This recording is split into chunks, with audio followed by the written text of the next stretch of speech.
One of the things that can happen with cancer, as with any other diagnosis, is a misdiagnosis. So how do you know if it's a common cold or, for instance, the sign of something more serious? A Wisconsin woman was shocked when her persistent cough turned out to be a sign of heart disease. Her story made headlines. You may have heard about it. For over a month, she just felt like she was dealing with a cold. At one point had been diagnosed with pneumonia, treated for all these things. Well, turned out she was in heart failure from something known as cardiomyopathy, and those symptoms of a cold was because what happens when your heart isn't pumping efficiently is literally fluids back up into your lungs. You can actually develop a productive cough, and it's just quite remarkable because for over a month, dealing with these symptoms, and I just got a cold. Well, something like cardiomyopathy isn't just going to get better like a cold.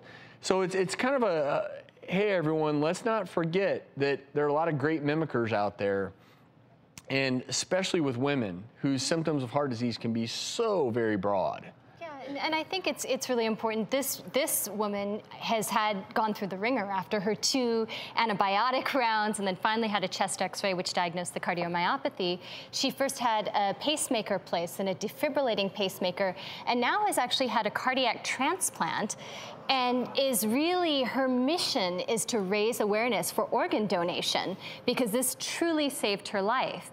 But I think to your point, when we talk about heart failure, in this case with the fluid backup, with the swelling of the ankles and the cough, in general, in women, our heart symptoms are often really kind of masked, and we don't necessarily manifest the signs. In this case, she had cardiomyopathy, but just regular heart disease due to high blood pressure, cholesterol, conditions of heart attack, stroke.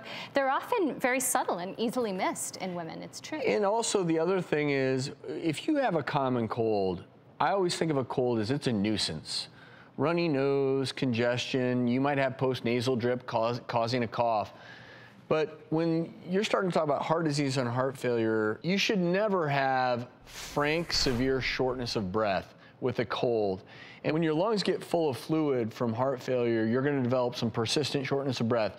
You might find that laying down at night is difficult. Climbing the set of stairs that are normally normal for you without any effort is difficult. If you're developing any of those symptoms and you go see your doctor and they blow it off to a common cold, you need to be a little bit more insistent, because in this case, I hate to say it, but the healthcare providers screwed up. Yeah, they should have gotten that chest x-ray a little sooner, don't you think, Doc?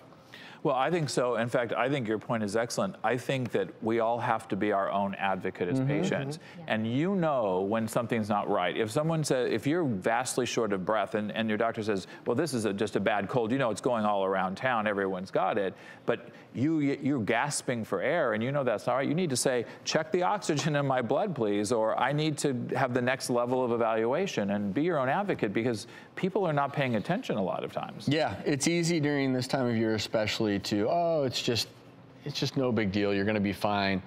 But no regular cold is gonna last you for well over a month. That just, unless you're reinfected time and time again with different viruses. So just be aware.